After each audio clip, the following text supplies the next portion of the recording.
Welcome to another episode of JDM Legends presented by Turn 14 Distribution, where today we're going to take you on a deep dive of my new Mark IV Supra.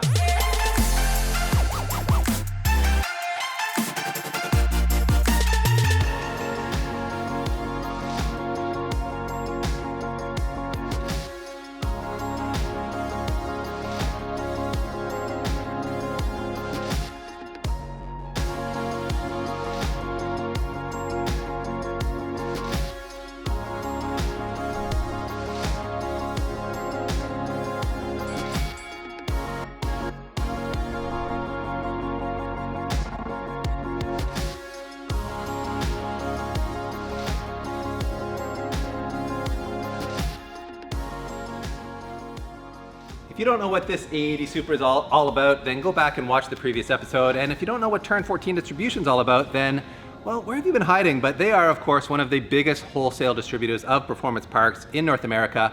And you will see us install a whole bunch of Go Fast goodies on this car that you can source from their line card. However, you can't just go and buy parts direct from them because they are a wholesaler. So what we recommend doing is just go to your local performance shop, whatever favorite shop you might have, and say, hey, can you get the parts that are on this line card? And if there's something there that they can't get, then they need to sign up with Turn 14, which is actually very easy to do. That said, I think it's time for PT to jump in here and explain how he found this car, why he sourced this car. Give us a little backstory on it. I bought this car because I felt Dave needed a true 6-speed car to go against the R34. And much like all vehicle purchases, I find timing and luck, it plays a huge role in it. And this car actually originally was listed for 55,000 Canadian dollars, which is like 45-ish US.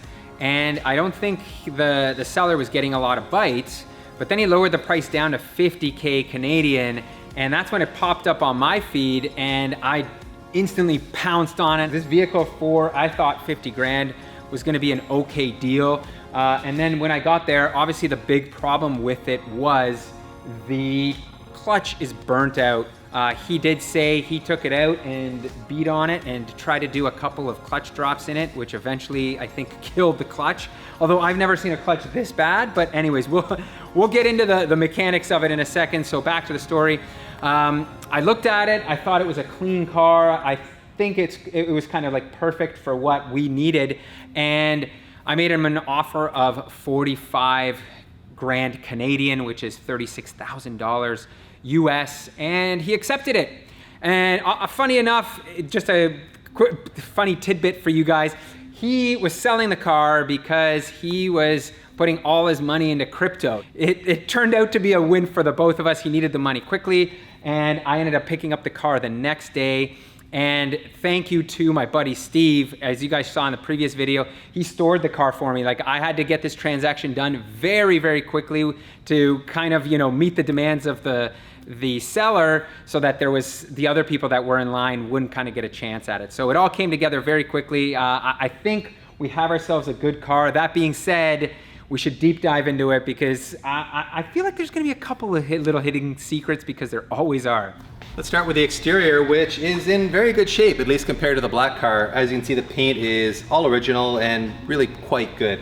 There's a little bit of like hazing on the roof here that you can see, but that'll come out easily, I think, with a cut and polish. And overall, the body's in really very good shape. I think it'll buff out nice. So you can see there's a little bit of scratching on the front fenders here. Got these very expensive optional side skirts, which I like a lot. You can see it's also been lowered. It's on Teen Flex coilovers, although we are going to upgrade those. And it is on work. I think these are Emotion CR wheels. Yeah, they look good. I like them. They're like a matte black finish, and I think they look really good on the car. But again, we do have other plans for that. You'll also notice it does have the bigger 4-pot front calipers and 2-pot rears. So those may migrate over onto the black car too, because I've got some plans for brakes on this car. And really, just overall, the body's just much cleaner. You can see like the window rubbers are all in better shape than the black car. There's no dents or like major cosmetic issues with it. I am thinking about a TRD rear wing for these cars. I love the way those look, although I also love the way the classic Supra wing looks. So, or even like a wingless look with maybe a duckbill. There's lots of options to do back here. So let us know in the comments what you guys think there. But really overall, cosmetically, the outside is a big step up from the black car. One of the other main reasons I liked this car over the black car was because it is mainly stock under here. So we're not faced with a situation of having to like take stuff off and then wonder, oh, was this removed? Where's this piece? We're looking for this part when we do our single turbo conversion. Although when I showed up to test drive and look at this car, the engine was already warmed up, so I knew something must have been up. He said the battery was dead, but it turns out that the valve seals are burnt on this car because when you do start it at cold idle, it puffs a ton of smoke. So it wasn't a big deal to me. I knew we're gonna have to like rebuild or actually, you know, do all the maintenance work on this car because you can see this does say 92,000 kilometers was the last time the timing belt has been done. This car has 150,000 kilometers on it. So it certainly needs, I'm sure, a bunch of the maintenance stuff, which is what we're gonna do. I do like this HKS RS intake. That's a really nice looking piece. And interestingly enough, much like the R34, there's silicone bulging out of the hoses here, here, and here. And now I'm starting to think like maybe that's a common thing in Japan to do, just to, you know, ensure that your hoses aren't leaking, just like put silicone around them, because this is now the second vehicle that I've seen with, as with the GTR, that has like the orange silicone coming out of it, which is very, very kind of puzzling. Inside, you can see I'm sitting on the right-hand side, which of course means this car was imported from Japan, and other things that might tip you off about that would include the toll booth girl. I don't know what she said, but I could listen to that all day. And on our Pioneer aftermarket head unit, it still thinks it's in Japan. Looks like we're on the mean streets of Tokyo somewhere there, so that will have to be dealt with. There's lots of little other things in the interior that are not actually that great. In some ways, the black car's interior is in better shape. Like, there's a lot of wear on some of the trim here, so maybe this piece will have to be replaced. The emergency brake handle has electric tape on it. The shift knob's in rough shape. The shift boot is all torn up. The previous owner that Pete bought the car for, I think, probably put in this AEM wideband gauge here, and it's just loose in the dash.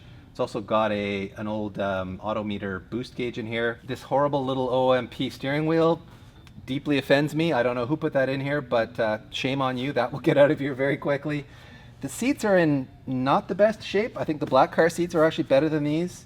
So there's some trade-offs here, but the rear seats are in much better shape. It doesn't have any of the cracking on the top. As you would have seen in the previous episode, this car does have a broken clutch or something, but I can put it through the gears nicely, but it doesn't have a reverse lockout. I can put it in reverse without using this lock mechanism here, and it shouldn't be able to do that without me pulling this up. So something is wrong there that we'll have to look at. And by the way, we should mention the chassis shows 149,000 kilometers on it, which would put it around, what would that be, Pete, like 80, 90,000 miles, something in that ballpark. So it actually is higher mileage than the black car. A couple other things my eye's been drawn to. I do have the same spoiler button here, up, down, auto, off, but no secondary lip underneath the front, just like the black car. And which, you know what, I did learn, somebody posted in the comments that if you have a front mount, you have to remove that. Oh, okay. So which is probably why it was removed on the other car, or maybe this car had a front mount in its past. Maybe, yeah. Right now it's back on the original side mount, isn't it?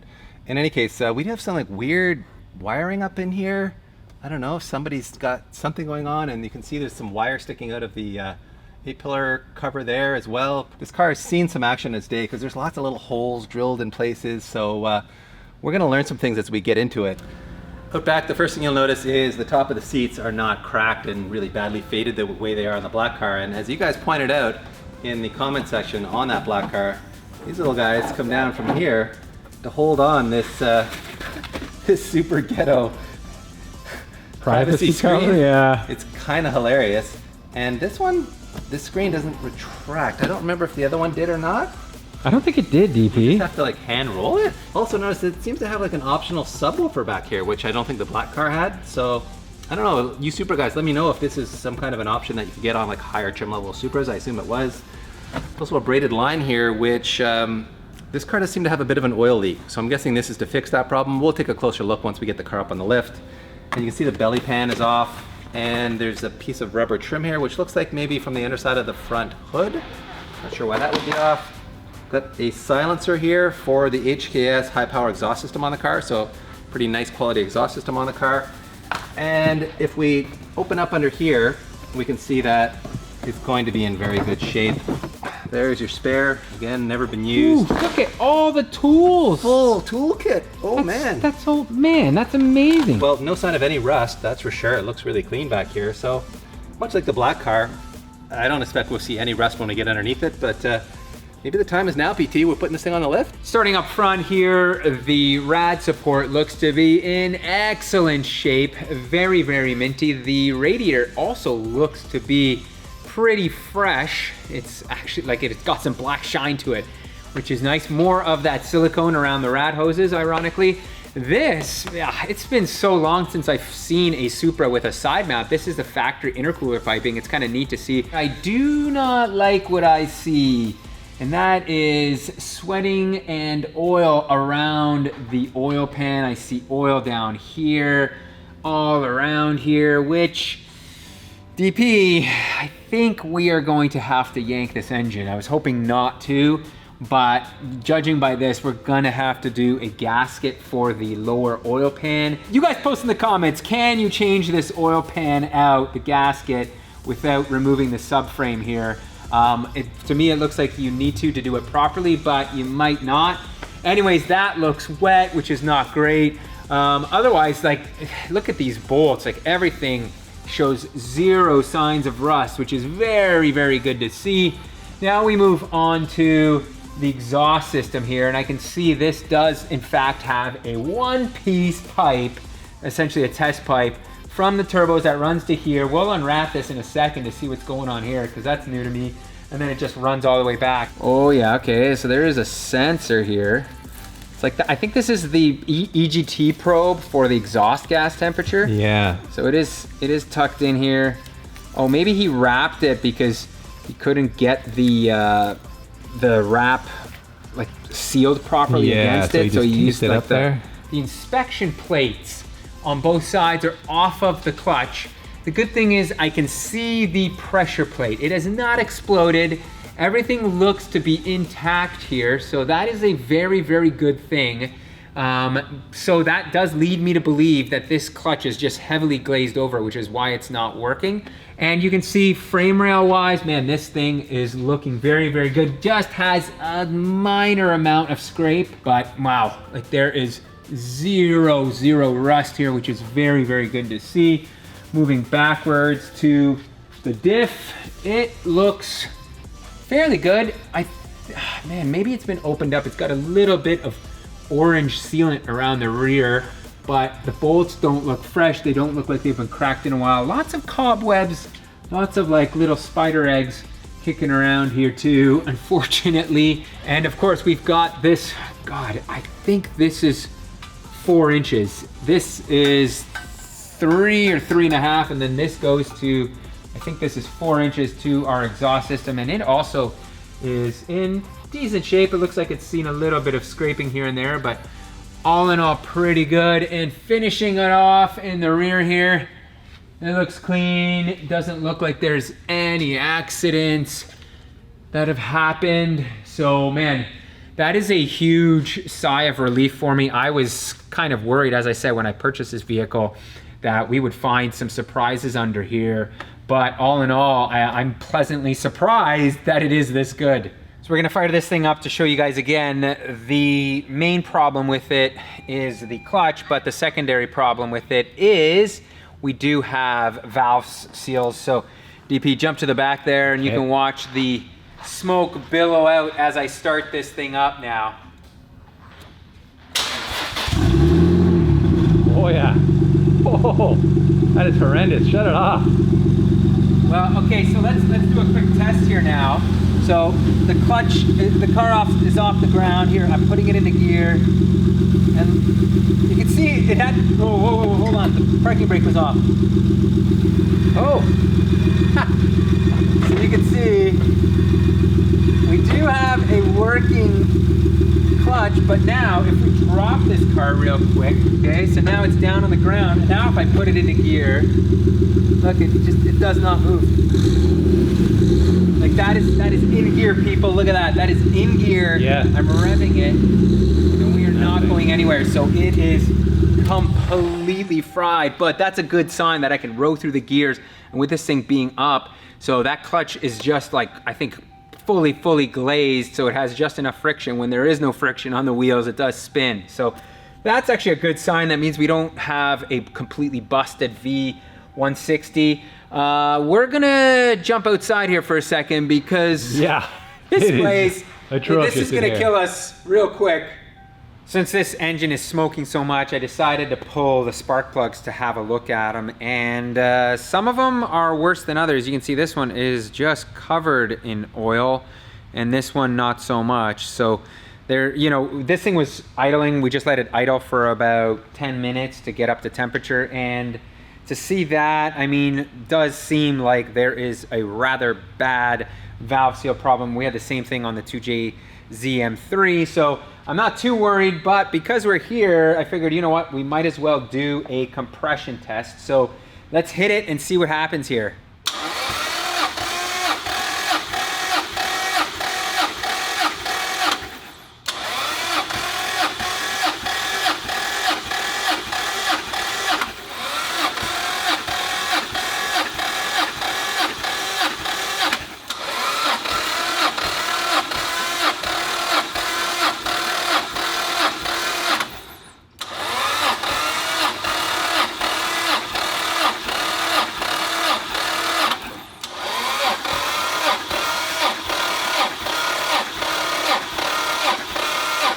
As you guys just saw, the results are in and they are looking very good. We had 185 across the first 3 cylinders, and then the rear ones were around 180, one was at 175, and we're noticing the battery's starting to die. You could hear it's not cranking as well, and we did have a pause. We had to take a phone call in between, so it cooled off a little bit. So I'm confident that with a properly charged battery, we could probably get 185 across these, which is, if you go look up on the internet, it's actually a very good hot number. Like 185 is a standard hot number between 180 and 185. If we did this cold, you want to get around the 150, I think it was 156, right? 156 number. So I think we've got a healthy motor, which is good, and really not surprising because these 2Js seem to just like take all the punishment, all the beating. But what they don't like is apparently, I think, long oil change intervals where the seals and everything dry up, which is why we have that smoking. Well, that is a wrap on the red Supra. I think that's a pretty decent deep dive on what we're working with, and I'm really excited about getting to work on it. But I know a lot of you probably have questions about what exactly we're going to do with the black Supra. We talked a little bit about that last episode, but why don't we jump over there now and give you a fuller breakdown of what we've got planned for that car. So before we get into what we're actually going to do with this car, I wanted to point out a lot of people commented that this car actually has an open diff. A lot of internet experts said that. Oh, because of the way I spun the wheels? That's correct. You spun the wheels and they spun in the opposite direction. Right. First of all, we checked the VIN, and the plate there does have AO2B. AO2B, which is the LSD diff for the 5-speed or automatic cars that had it as an option. Yes, and it is a torsion diff, people. Mm-hmm. So many of you were commenting, well, if it's spinning in the opposite direction, it is an open diff. We're still very confident. We're not gonna say the realm of the possibility that someone had swapped this over to an open diff. It's a torsion diff for sure. It's very, very slim. It's the original diff, everyone. So, yes. We appreciate the comments, but with torsion diffs, that's how it works. Different than a clutch type or viscous. So. Yeah. And the other thing a lot of you guys commented on is that we could use the factory ECU to, you know, run the single turbo setup. And there certainly are ways to do that. I know Haltech has an Elite that you can plug in, still leave the JZ factory ECU in there that can control the automatic gearbox. But we don't want to go down that road. We still, you know, with this kit is incomplete. There's still a lot of fabrication work that would need to be done to get that turbo up and running. And really, you know, we want to build something that is an OEM plus setup because we have the red car to get to. So I don't want to spend 2 months fixing this car, making it perfect. We want to get this car up to what we feel is a good condition for a vehicle that can be sold, and a car that's going to be OEM plus. And really, for someone, you know, to want to enjoy this thing as that kind of car, not as a big single making 1,000 horsepower or whatever. Yeah, I mean, I kind of think of it as a blank canvas too. If we turn it back to like OE plus specs, the next owner has a car that runs and drives properly, that they can do what they want to, because these cars are so customizable. For sure. The next guy may want 1,000 horsepower, and it doesn't make sense for us to try to like build something like that. So this is giving someone a nice driver, and then they can go wild with it if that's what they want to do. But I also think the idea of OE plus is really cool, to see how it drives compared to this car, although maybe we end up selling it before we're done that car. That is the plan. What we're gonna do is take parts off of the red car, Yeah. put it on this car. We're gonna go buy some other parts. We're gonna do some maintenance work. We're gonna convert back to twins, get this thing up to that kind of spec. I hope you're in for a cool little mini series, as we'll call it, as we work through this car. We're gonna be Mod My Supra series. Sure, yeah, within a series. Yeah, and we're gonna be tearing the other car apart to pull some parts off as well. Yeah. So it'll be a very, very neat thing. So We're gonna learn a lot about Supras here, and hopefully you'll learn some too. And if you're a Supra expert already, then share that with us in the comment section. We do appreciate all the feedback we get. for sure. We'll learn some things along the way Yes, here. of course. So that's gonna be a wrap on this one, guys. As always, make sure to like and subscribe because there's a ton more cool content coming down the pipeline. So we do thank you for watching, and thank you to Turn 14 for sponsoring this series. DP, this thing from here looks like $1 million, like a Supra of its former glory. What it probably looked like, status, yeah. Right? Yeah, it is looking a lot better. It feels good to stand back and take it in.